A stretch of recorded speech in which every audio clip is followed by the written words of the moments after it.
Mike here at Sky Include, keep you included into the sky. I'm down a rabbit hole, trying to go through every naming system that there is. So, BFLY protocol. This was first on my radar in early 2021. I think January, February 2021. They did a public sale and they did pretty big push, and I joined their Telegram group. So as I'm wearing a hat, I'm a handshake so we actually jumped in a group and we said, hey, is there some way we can collaborate? They've been working on this for a couple of years. You can read about it in the website butterflyprotocol.io, and I've been digging in the white paper again a little bit today, and I'm going to try to go through how this system works. It is pretty unique, I would say. So let me try my best to explain this. Josh Robinson seems to be really working hard. I see him in the groups. I see him writing all the posts. He's doing some hard work here, making this thing go, it seems. So let's get into this. So it's a DAO. It's based on Ethereum, and the idea is there's the BFLY protocol and there's a BFLY DAO organization, and the idea is each TLD is like a smart contract where tokens become subBFLY. So there's BFLY, which is their parent token. Of course, you can look it up and you can check it out to see how the pricing is. And then the way I've studied this as best I can, over the last few months, I've been watching it, and I've been just digging through the white paper and the website and some blog posts about the sponsorship. The first one was in February of Cocoon. So let me explain the best I can here. So the thing I think that's exciting is when they launched Cocoon, they launched the app, and I logged into here with my MetaMask, and then I'm checking this out. So I'm logged in with MetaMask. So what I could do is I could search here, like Poppy. I hope my computer's. I'm crushing this computer. I was doing it earlier. Oh, there. So I could sponsor the .poppy for 9,000 BFLY, which at current price 9,000 times 0.69 is about $6,000 US. And there's a more complex way I was studying. You could run an auction, and similar, I think, to how Handshake is. It starts high and it goes lower. And I was just playing around. You could click sponsor and it'll open up my MetaMask. I think MetaMask always makes my computer. Seriously, I was just doing this. Okay, so here it is. So, I think first, I don't have enough money to do it, but I would need to do a gas fee. And there's 4 steps. Let me see if I can.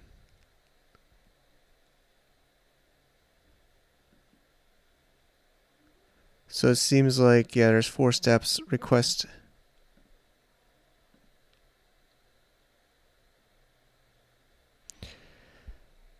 So I think that's not that. Of course, getting a TLD seems pretty big. So you could also register with subBFLY, right? Like I was mentioning. So if I want to get a .universe, I can click register here, and I could do Mike.universe.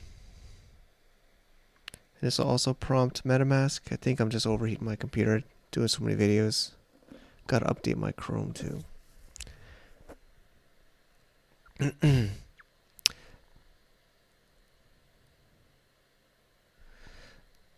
So I'm a little bit confused about the pricing, to be honest. I think this is just normal gas fee. Um, so I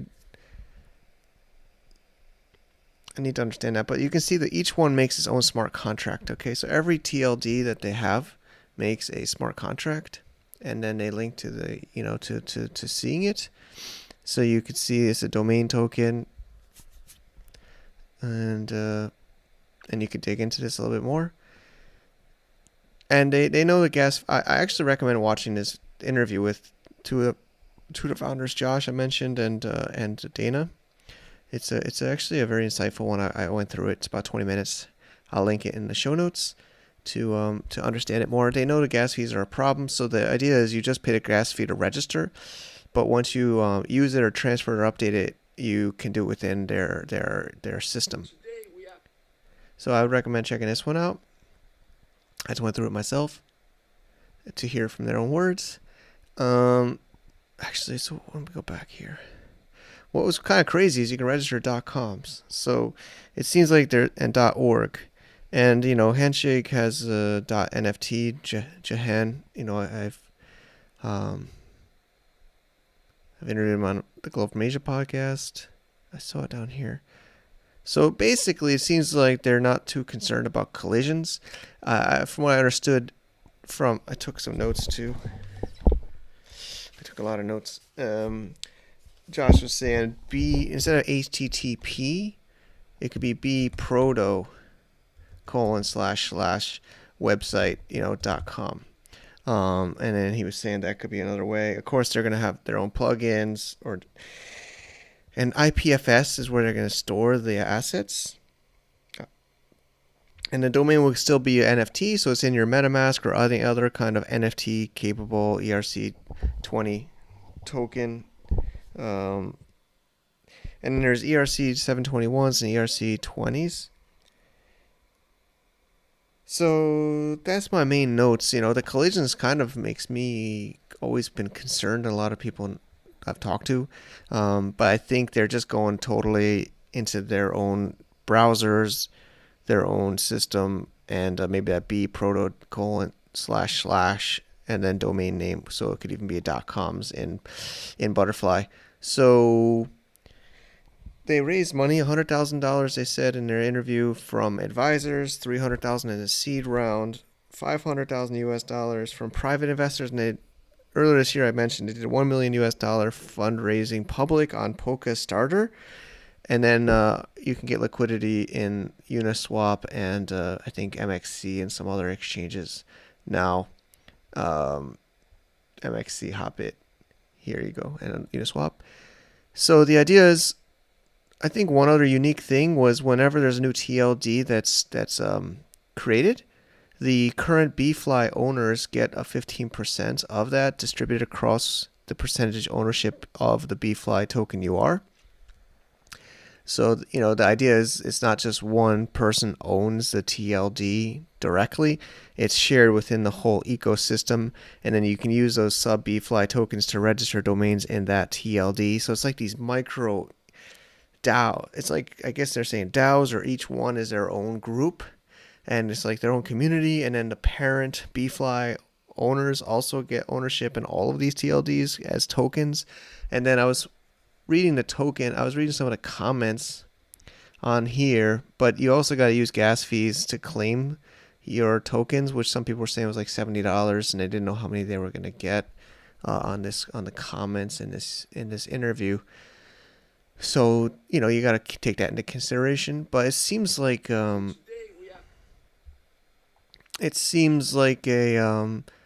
kind of like making their own internet inside of BFLY with mobile apps and plugins. I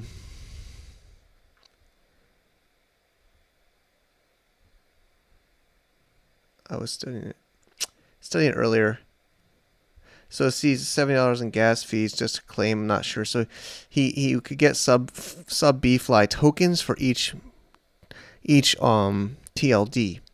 But then, of course, you got to use gas fees and Ethereum to claim those subBFLY tokens. So you'll be collecting all these BFLY tokens over time by holding the BFLY parent token as new TLDs are issued, which was covered pretty well by Josh here that I read through. So there, it's 15% is all BFLY. See, so then there's also between these auctions, and it's in their white paper. So it's a bit complex, but I think the main point is, there are collisions with .coms, .orgs, .nfts, etc. But they seem to be just really trying to build their own internet in Web3, and they also want to make sure that parent owners of the token will get ownership in various DAOs or groups and TLDs with these subBFLYs, which they can use to then register domains in those I call it community or maybe DAO. And there's they're making their own social network that's .human, and you'll register your .human. But I mean, they also identify the same issue that Handshake and others see is with ICANN and centralization, and and Twitter and Facebook not really giving you ownership of your identities and your content. So it's great to see they're making these efforts.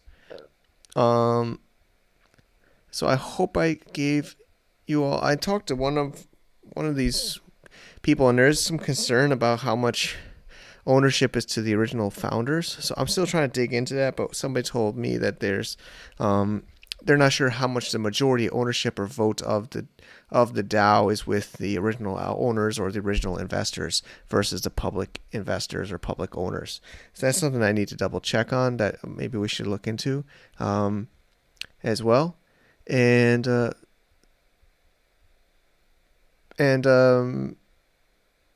think that's it for here. So I don't know. It's an interesting one. You can read about the founders, and the Telegram group, and I always do hope there's ways to collaborate with these different naming systems.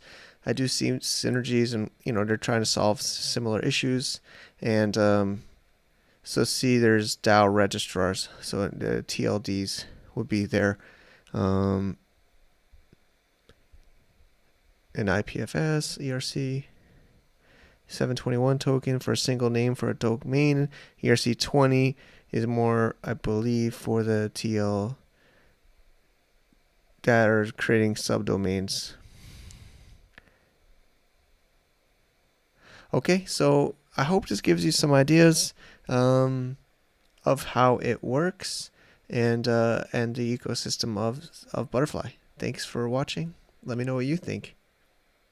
And of course, I guess I'll give my comments as far as a Handshake fan. I still like the simple, rather straight. Seems more simple to me with Handshake. It's a blockchain for TLDs only, and we've also we've done the .badass, or somebody community did the .badass to Ethereum.